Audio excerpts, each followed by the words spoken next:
Hello everyone, आज की इस वीडियो में हम क्लास 12 की केमिस्ट्री का चैप्टर 1 सॉल्यूशन को कंटिन्यू करेंगे। आज की वीडियो में हम सीखेंगे solubility of gases in the liquid. Okay, यानी कि जो गैस की सॉल्युबिलिटी होती है वो किस किस फैक्टर पर डिपेंड करती है। ठीक है, तो पहला होता है नेचर ऑफ सब्सटेंस। इसका मतलब है कि जो हम आपका डाल रहे हैं किसी सॉल्वेंट के अंदर, फॉर एग्जांपल ये आपका कंटेनर है, इस कंटेनर के अंदर आपका सॉल्वेंट रखा हुआ है ना, जो ज़्यादा अमाउंट में होता है। अब हम इसके अंदर सोल्यूट डालेंगे, राइट। अब जो सोल्यूट है यानी कि जो सब्सटेंस है, सब्सटेंस को बेसिकली हम सोल्यूट से डोनेट कर रहे हैं। जो आपका सोल्यूट है, सब्सटेंस है, उसका नेचर कैसा है? क्या वो गैशियस फॉर्म में है, क्या वो लिक्विड फॉर्म में है, क्या फिर वो आपका सॉलिड फॉर्म में है? क्योंकि हमें इसके अंदर इसको डिसॉल्व करना है ना, तो इस पर भी आपका डिपेंड करता है कि उसका नेचर कैसा है। ठीक है, उसके बाद आपका नेक्स्ट आता है नेचर ऑफ सॉल्वेंट, यानी कि जो उसके अंदर सॉल्वेंट है, अब उसका नेचर कैसा है?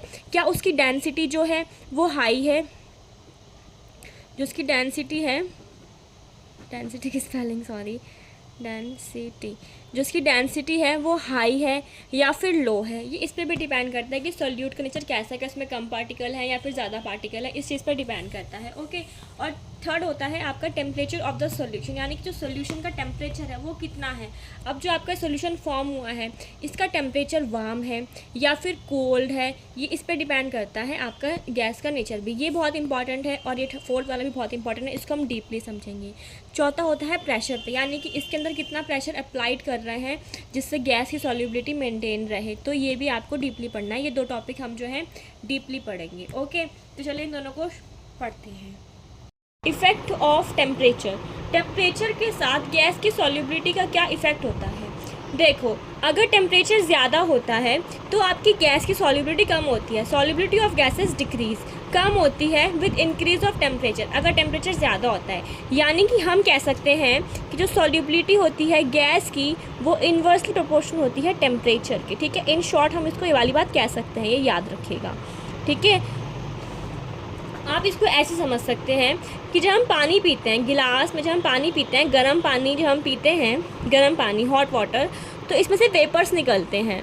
वेपर्स निकलते हैं ना गर्म पानी में से, तो आप समझ सकते हैं कि यही वेपर्स क्या होते हैं, गैस निकलती है। यानी कि इसमें जो गैस हमारी डिसॉल्व हो रखी है वो तो वेपर्स के थ्रू निकल गई, यानी कि गैस की सॉल्युबिलिटी कम हो गई, क्योंकि गैस तो आपकी निकल चुकी है, वेपर्स के थ्रू ऐसे जा रही है ना गैस, तो यहाँ पे अंदर आपका खाली पानी पानी रह जाएगा, तो इसलिए खाली आपका HH रह जाएगा, आप ऐसे समझ सकते हो। ओके, H2 रह जाएगा खाली, O2 तो आपका निकल गया, इस ऐसे आप इसको समझ सकते हैं। ठीक है, यानी कि टेम्परेचर अगर ज़्यादा है तो गैस की सॉल्युबिलिटी क्या है, कम है। ठीक है, और मोस्टली ये प्रोसेस आपका एक्सोथर्मिक होता है, क्योंकि इसमें आपकी हीट इवॉल्व होती है, हीट निकलती है। कई बार आपके इस प्रोसेस में हीट निकल जाती है, इसीलिए हम इसको एक्सोथर्मिक प्रोसेस बोलते हैं। एग्ज़ाम में क्वेश्चन बन सकता है कि इनमें से आपको ऑप्शन दे देंगे कि वो कौन सा प्रोसेस है जिसको हम एक्सोथर्मिक प्रोसेस कह सकते हैं, तो वो कौन सा होगा? टेम्परेचर ऑफ द सॉल्यूशन में हम आपका एक्सोथर्मिक प्रोसेस कह सकते हैं। ओके, अब एक PYQ समझते हैं, और ये बहुत इंपॉर्टेंट PYQ है, ये आपकी नॉर्मल लाइफ के लिए भी बहुत इंपॉर्टेंट है। अगर आपके घर में एक्वेरियम है या आप फिश के फॉन्ड हैं, ठीक है, फिश को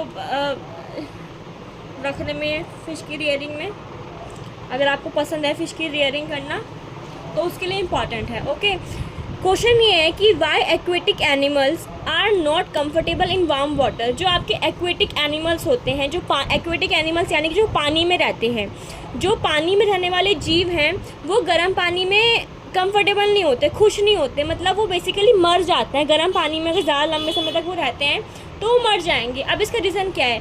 because amount of dissolve gas is less in warm water, क्योंकि गर्म पानी में जो गैस, वो जो गर्म पानी में आपका टेम्परेचर होता है गर्म पानी का, वो ज़्यादा होता है, और जब टेम्परेचर ज़्यादा होगा तो जो गैस है ना वो कम हो जाएगी। टेम्परेचर ज़्यादा तो गैस कम हो जाएगी ना, यानी कि उसमें से ऑक्सीजन निकल जाएगी।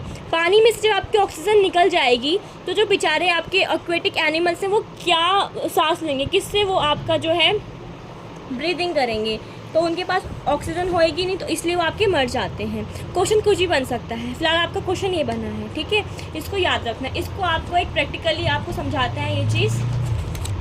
यहाँ पे देखिए, ये आपका सन है, ये आपका पानी है, पानी में आपकी जो है फ़िश तैर रही हैं। ठीक है, फ़िश आपकी यहाँ पर आराम से तैर रही हैं, और सूरज की किरणें जो है पानी में पड़ रही हैं। जब सूरज की किरणें पानी में पड़ेंगी, देखो सूरज की किरणें पानी में पड़ रही हैं, तो पानी हो जाएगा गर्म, पानी है वो आपका हो जाएगा हॉट। ठीक है, तो क्या होगा, जब पानी हॉट हो जाएगा तो इसमें से वेपर्स निकलेंगे ना, पानी में से वेपर्स निकलेंगे, ऐसे कर करके वेपर्स निकलेंगे ना, इवेपोरेट हो जाएगा। इवेपोरेशन प्रोसेस होता है ना, यहाँ पर आपका इवेपोरेशन प्रोसेस हो जाएगा इधर। तो यानी कि O2 आपकी निकल रही है, तो भाई पानी में क्या रह जाएगी, पानी में तो आपकी ऑक्सीजन है ही नहीं, तो फिश जो हो जाएंगी आपकी विल डाई सून। ठीक है, फिश आपकी विल डाई सून, जल्दी आपकी मर सकती हैं, क्योंकि पानी गर्म हो चुका है और गैस क्या है इसमें कम है, सॉल्युबिलिटी ऑफ डिसॉल्व गैस कम है आपकी, लेस है। ठीक है, ये इंपॉर्टेंट है समझना। और इसीलिए अगर आप अपने घर में फ़िशेस रखते हैं, क्योंकि ऐसा कहते हैं कि फ़िशेस जो होती हैं पॉजिटिविटी क्रिएट करती हैं घर में, तो फ़िशेस को कभी भी गर्म पानी में ना रखें। अगर आपका वेदर या क्लाइमेट मौसम जो है गर्म है, बहुत गर्मी हो रही है, तो आप अपने फ़िशेस का जो पानी है उसको ठंडा रखें, क्योंकि ठंडे पानी में जो आपका टेम्परेचर होता है वो कम होता है और डिसॉल्व जो गैस होगी वो ज़्यादा होगी। ठीक है, क्योंकि हमने पढ़ा ना यहाँ पे टेम्परेचर बढ़ाएंगे तो गैस जो कि कम डिसॉल्व रहेगी, यानी कि ऑक्सीजन कम होगी। अगर टेम्परेचर कम होगा तो गैस ज़्यादा होगी, और जब गैस ज़्यादा होगी आपको ऑक्सीजन ज़्यादा होगी, तो आराम से फिशेस जो हैं ब्रीदिंग कर सकती हैं। ओके, इफ़ेक्ट ऑफ प्रेशर में जो गैस की सॉल्युबिलिटी होती है वो बढ़ती है, यानी कि सॉल्युबिलिटी गैस की और हो जाएगी अगर हम प्रेशर ज़्यादा करेंगे। ठीक है, यानी कि हम कह सकते हैं कि सॉल्युबिलिटी ऑफ गैस जो है डायरेक्टली प्रोपोर्शनल है किसके, प्रेशर के। ठीक है, ये बात आपको याद रखनी है। जैसे अगर हमने प्रेशर बहुत लगाया, कोई आपका डब्बा है उसके अंदर हमने प्रेशर बहुत लगाया, हम इसके अंदर गैस कोई डालनी है। ठीक है, गैस फिक्स करनी है। आपने देखा होगा सेंट में होता है ना, परफ्यूम्स वगैरह में ये चीज़ होती है।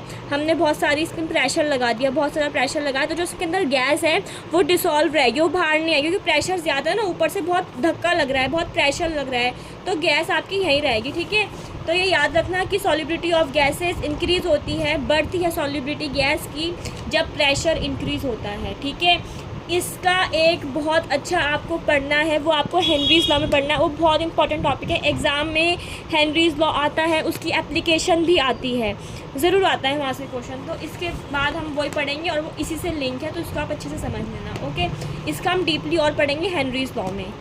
Thank you.